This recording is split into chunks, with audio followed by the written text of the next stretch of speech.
નમસ્તે મિત્રો, ગુજરી ફ્લા ચેનલમાં આપનું હાર્દિક સ્વાગત છે। તો મિત્રો આપણે આજના વિડીયોમાં વાત કરવાના છીએ કે આપણે કોઈ પણ મિલકતનું વેલ્યુએશન આપણે કરવું હોય તો આપણે કઈ રીતે કરી શકાય તેના વિશે આપણે આજે સ્ટેપ બાય સ્ટેપ આપણે ચર્ચા કરવાના છીએ। તો વેલ્યુએશન ઘણા બધા પ્રકારના આવતા હોય છે। કોઈ પણ મકાનનું ગ્રાઉન્ડ ફ્લોરનું વેલ્યુએશન, તેના ઉપર ફર્સ્ટ ફ્લોરનું વેલ્યુએશન અને કોઈ પણ શોપ બનાવેલી હોય એટલે કે દુકાન બનાવેલી હોય તો દુકાનના વેલ્યુએશન પણ અલગ અલગ રીતે થતા હોય છે। તેમાં ગ્રાઉન્ડ ફ્લોરની દુકાનનું અલગ વેલ્યુએશન થતું હોય છે, એની ફર્સ્ટ ફ્લોરનું દુકાનનું પણ વેલ્યુએશન અલગ થતું હોય છે અને દુકાન ઉપર જો કદાચ ધાબુ હોય તો ધાબાનું વેલ્યુએશન પણ અલગ રીતે થતું હોય છે। તો એવી રીતે ભાડા કરાર હોય તો ભાડા કરારના વેલ્યુએશન એની ગણતરી અલગ રીતે થતી હોય છે। તો આવી રીતે ઘણી બધી મિલકતના અલગ અલગ વેલ્યુએશન તમને જોવા મળે છે। તો આજે આપણે ફક્ત ને ફક્ત આપણે મકાનનું વેલ્યુએશન આપણે કઈ રીતે કરી શકાય તેના વિશે આપણે આજે ચર્ચા કરવાના છીએ। આપણે કોઈ પણ ફ્લેટ કે એની ચર્ચા નથી કરવાના।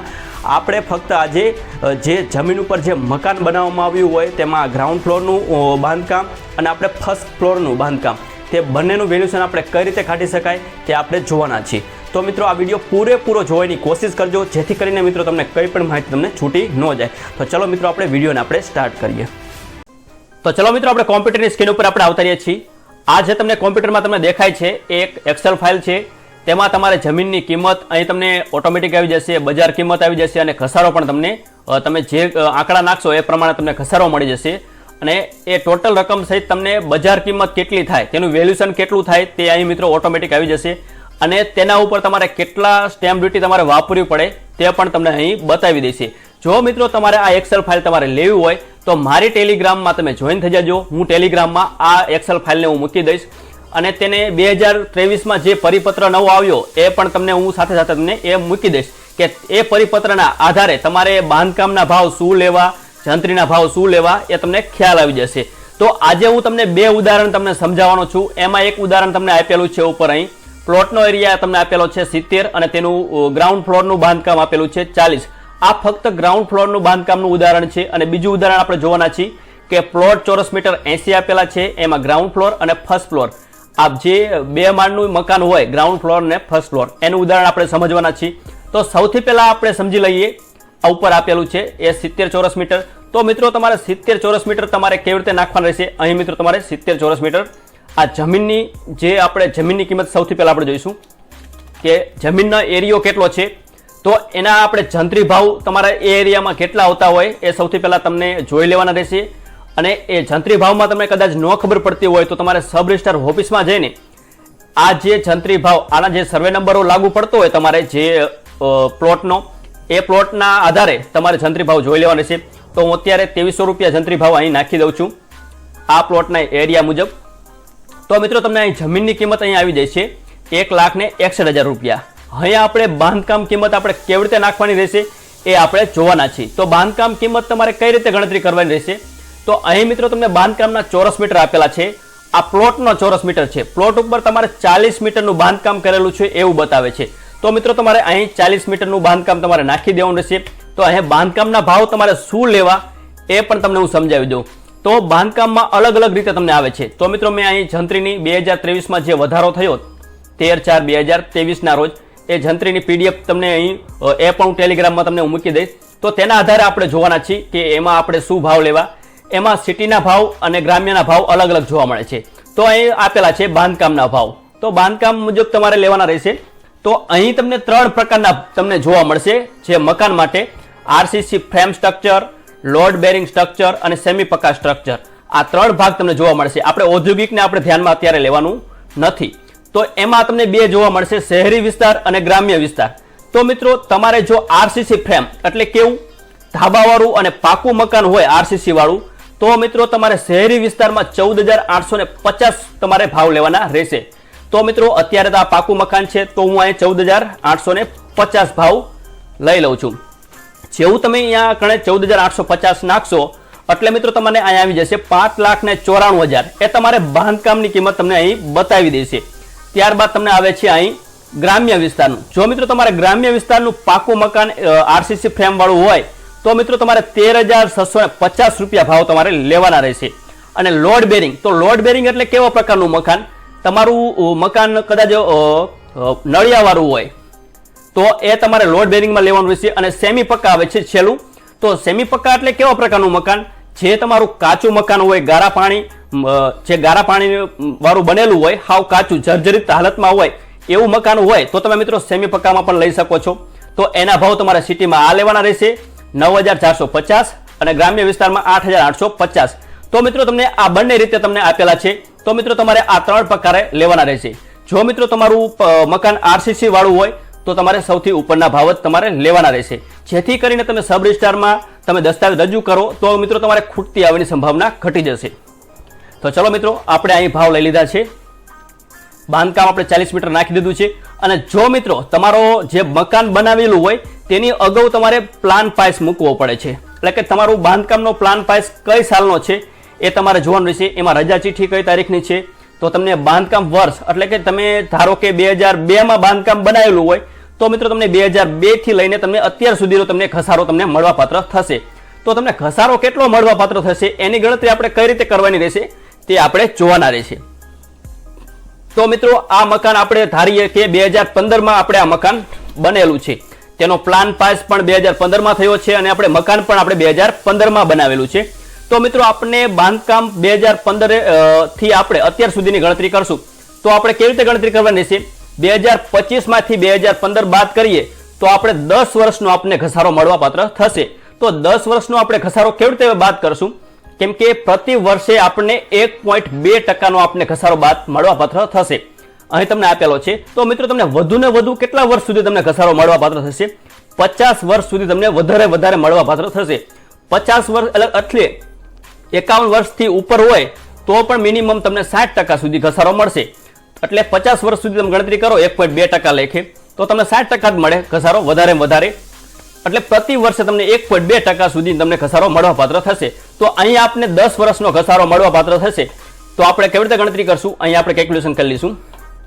10 વર્ષ ગુણ્યા 1.2 એટલે 12% જેવો તમને ઘસારો મળવાપાત્ર અત્યારે થશે આના ઉપર.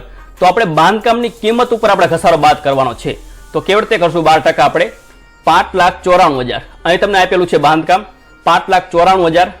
અહીં આપણે ઓટોમેટિક ઘસારો તો અહીં આવી જ જશે, પણ આપણે મેન્યુઅલી આપણે જોવાના છીએ. તમારે મેન્યુઅલી ઘસારો બાદ કરવો હોય તો કઈ રીતે કરી શકાય એ પણ આપણે સમજશું.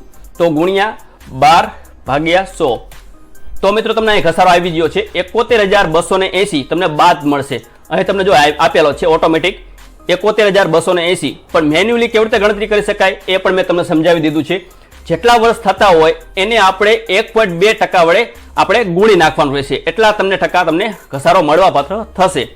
તો અહીં તમને આપેલું છે ઘસારો બાદ કરીને ટોટલ તમને રકમ બજાર કિંમત થાય છે 6,83,720. એમાંથી તમારે જે જંત્રી ભાવ બજાર કિંમત તમે રાખો એ તમે રાખી શકો છો. 6,85,000 આજુબાજુ તમે રાખી શકો છો. પણ તમારે સ્ટેમ્પ ડ્યુટી તો તમારે આટલી જ વાપરવી પડશે 33,502. તો હવે આપણે બીજું ઉદાહરણ આપણે સમજશું. આ ઉદાહરણને આપણે અહીં ડિલીટ મારી દઈશું. ત્યારબાદ આવે છે એની પ્લોટની કિંમત. તો મિત્રો પ્લોટની કિંમત પ્લોટના ચોરસ મીટર આપેલા છે અહીં 80.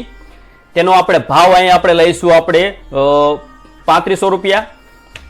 તો જે જંત્રી મુજબ તમારે ભાવ હોય એ જ તમારે ભાવ લેવાનો રહેશે. જંત્રી તમને જંત્રી ન ખબર હોય તો સબ રજિસ્ટ્રાર ઓફિસમાં તમે જોડાવી લેજો, ત્યારબાદ જ તમે અહીં ભાવ મૂકજો. ત્યારબાદ આવે છે ગ્રાઉન્ડ ફ્લોરનું બાંધકામ. તો મિત્રો તમે અહીં બંનેના માપ તમે ટોટલ કરી દેશો, ગ્રાઉન્ડ ફ્લોર ને ફર્સ્ટ ફ્લોર અહીં કણે બાંધકામમાં તો પણ ચાલશે. તો ચલો મિત્રો આપણે બાંધકામના ટોટલ આપણે અહીં 85 ચોરસ મીટરનું બાંધકામ છે આપણે ટોટલ જ કરી દઈશું તો પણ તમે કરી શકશો. અહીં મિત્રો તમારે પાકું મકાન હોય તો 14,850 આગળ આપણે સમજાય એ પ્રમાણે. અહીં આપણે ગામડાનું લઈ લઈશું. ચલો તો ગામડાના ભાવ આપણે થોડાક ઓછા મૂકી દઈશું કે 1,000 રૂપિયા ભાવ છે ગામડાના. ત્યારબાદ આપણે ગામડાના આપણે આરસીસી ફ્રેમ સ્ટ્રક્ચરના શું ભાવ આપેલા છે બાંધકામના તો 13,650. તો મિત્રો અહીંયા આપણે લેવાના છે 13,650. તો મિત્રો આ તમને જે ઉપર કિંમત બતાવે જમીનની કિંમત આવી છે 80,000 રૂપિયા અને આ કિંમત આવી 11,60,250. એ તમારા બાંધકામની કિંમત આવી. તો બાંધકામ કેટલું આપેલું છે અહીં ટોટલ? પહેલો માળ અને બીજો માળનો ટોટલ થઈને 85 ચોરસ મીટરનું બાંધકામ તમને આપેલું છે. તો મિત્રો બાંધકામ તમારા થાય છે 11,60,000 રૂપિયા. અને તમે ઘસારો કેટલા વર્ષથી તમે લેવા માંગો છો? તો તમારું એ મકાન 2002ની સાલમાં તમારું બનેલું છે અને તેનો પ્લાન પાસ પણ 2002માં થયેલો હોય તો જ તે તમને ઘસારો મળવાપાત્ર થશે. તમે કદાચ એવું પણ બનતું હોય છે તમે પ્લાન પાસ તમે 2002માં કરી લીધો છે ત્યારબાદ તમે મકાન રહ્યું 2007માં કે 8માં તમે બનાવો 5 વર્ષ કે 6 વર્ષ પછી, તો મિત્રો તમને 2002 સુધીનો તમે ઘસારો તમને મળવાપાત્ર નહીં થાય. જ્યારે પણ તમે બાંધકામ કરેલું હોય તે વર્ષથી જ તમારે ઘસારો મળવાપાત્ર થશે. એ તમારે ખાસ તમારે ધ્યાનમાં રાખવાનું રહેશે. ઘણા બધા એવું કરતા હોય છે કે જ્યારથી તમે પ્લાન પાસ કર્યો એથી ઘસારો લઈ લેતા હોય છે, પણ એવું નથી હોતું. તમે જ્યાં સાલમાં તમે મકાન બનાવેલું હોય ત્યાંથી જ તમને ઘસારો મળવાપાત્ર થશે. એના માટે તમારે ઘસારા માટે તમારે પ્રૂફ રજૂ કરવું પડશે. એની રજા ચિઠ્ઠી તમારે રજા ચિઠ્ઠી એટલે કે બાંધકામ બનાવવા માટેની રજા ચિઠ્ઠી હોય કે તેનો પ્લાન પાસ હોય એ તમારે રજૂ કરવો પડશે, તો જ તમને ઘસારો મળવાપાત્ર થશે. તો ચલો મિત્રો, મેં 2002 થી ઘસારો લઈ લીધો છે. તો હવે 2025 માંથી 2002 તો કેટલા વર્ષનો આપણને ઘસારો મળ્યો એ આપણે ગણતરી કરી લીધી છે. તો ચલો 2025 માઇનસ 2002 તો 23 વર્ષનો મને અહીં ઘસારો મળવાપાત્ર થશે. તો પ્રતિ વર્ષ દીઠ કેટલો ઘસારો મળવાપાત્ર થશે? 1.2. તો 23 ગુણ્યા 1.2% એટલે કેટલો? 27.6%નો મને ઘસારો મળવાપાત્ર થશે. તો કેના ઉપર? બાંધકામ ઉપર 11,60,250 ઉપર. તો 27.6% આપણે બાદ કરશું. 11,60,250 ગુણ્યા 27.6% ભાગ્યા 100. તો કેટલો મને ઘસારો મળવાપાત્ર થયો? 3,20,229 રૂપિયા. તો અહીંયા આપેલો છે 3,20,229 રૂપિયા. તો મિત્રો તમારે આવી રીતે તમારે ઘસારો બાદ કરવાનો રહેશે. ઘસારો બાદ થતા તમને અહીં માર્કેટ વેલ્યુ એટલે કે બજાર કિંમત તમને જોવા મળે છે 9,20,021. તો એના ઉપર તમારે સ્ટેમ્પ ડ્યુટી કેટલી વપરાય છે? 45,081 રૂપિયાની. તો મિત્રો તમે આવી જ રીતે તમે મકાનની વેલ્યુશન તમે કરી શકો છો. અને આપણે દુકાનનું વેલ્યુશન, ધાબાનું વેલ્યુશન, ફર્સ્ટ ફ્લોરની દુકાનનું વેલ્યુશન કે ઔદ્યોગિક શેડ હોય, પતરાવાળો શેડ હોય, તો એની વેલ્યુશન આપણે કઈ રીતે કરી શકાય તે આપણે નેક્સ્ટ વિડીયોમાં આપણે જોવાના છીએ. આજે ફક્ત આપણે મકાનનું વેલ્યુશન કઈ રીતે જોઈ શકાય, ગામડાનું મકાન હોય કે સિટીનું મકાન હોય, તો એ રીતે તમારે અહીં ભાવ આપેલા છે ગ્રામ્ય વિસ્તારને શહેરી વિસ્તારના બાંધકામના. આરસીસી સ્ટ્રક્ચર, લોડ બેરિંગ ને સેમી પક્કા એ તમને ત્રણેયના આપેલા છે અલગ અલગ. જે પ્રકારે તમારે લાગુ પડતું હોય એ રીતે તમારે ભાવ લઈને તમારે જો ઘસારો પણ તમારે બાંધકામમાં જે પ્લાન મુજબ ઘસારો લેવાનો રહેશે. તો બધાના પ્લાન અલગ અલગ પ્રકારના હોય છે, એટલે હું કોઈ પણ મેન્યુઅલી તમે ન કહી શકો કે આ સાલમાં બાંધકામ બનેલું છે. તો તમારે જે લાગુ પડતું હોય એ જ રીતે તમારે નાખવાનું રહેશે. જંત્રી ભાવમાં પણ અહીં તમારે જે જંત્રી લાગુ પડતી છે એ જ જંત્રી તમારે નાખવાની રહેશે. અને અહીં તો તમારે ફિક્સ જ છે કે તમારે શું લાગુ પડે. અહીં કોષ્ટકમાં આપેલું એ પ્રમાણે ગ્રામ્ય વિસ્તારનું છે કે શહેરી વિસ્તારનું છે, આરસીસી સ્ટ્રક્ચર વાળું, લોડ બેરિંગ કે સેમી પક્કા, આ જે 6 કોષ્ટકમાં તમને આપેલું હોય એ જ પ્રમાણે તમારે અહીં ભાવ લેવાના રહેશે. ત્યારબાદ તમારે બાંધકામ વર્ષ, ચાલુ વર્ષ તો અહીં નાખવાનું રહેશે, અને ત્યારબાદ તમે કયા સાલથી તમે બાંધકામ બનાવ્યું એ નાખવાનું રહેશે. એટલે મિત્રો તમને અહીં ઓટોમેટિક તમારે ભાવ સહિત બજાર કિંમત આવી જશે અને સ્ટેમ્પની ગણતરી પણ તમને અહીં બતાવી દેશે. તો મિત્રો આ એક્સેલ ફાઇલ મેં પણ ટેલિગ્રામમાં મૂકેલી છે, તમે જોઈન થઈ જાજો અને આ એક્સેલ ફાઇલને ડાઉનલોડ કરી લેજો. તો આવા જ વિડીયો તમને ગમતા હોય તો અમારી ચેનલને તમે સબસ્ક્રાઇબ કરી દેજો અને બાજુના બેલ આઇકન ઉપર તમે ક્લિક કરી દેજો, જેથી કરીને તમને આ જ પ્રકારના વિડીયો મળતા રહેશે. તો ચલો મિત્રો આપણે આજે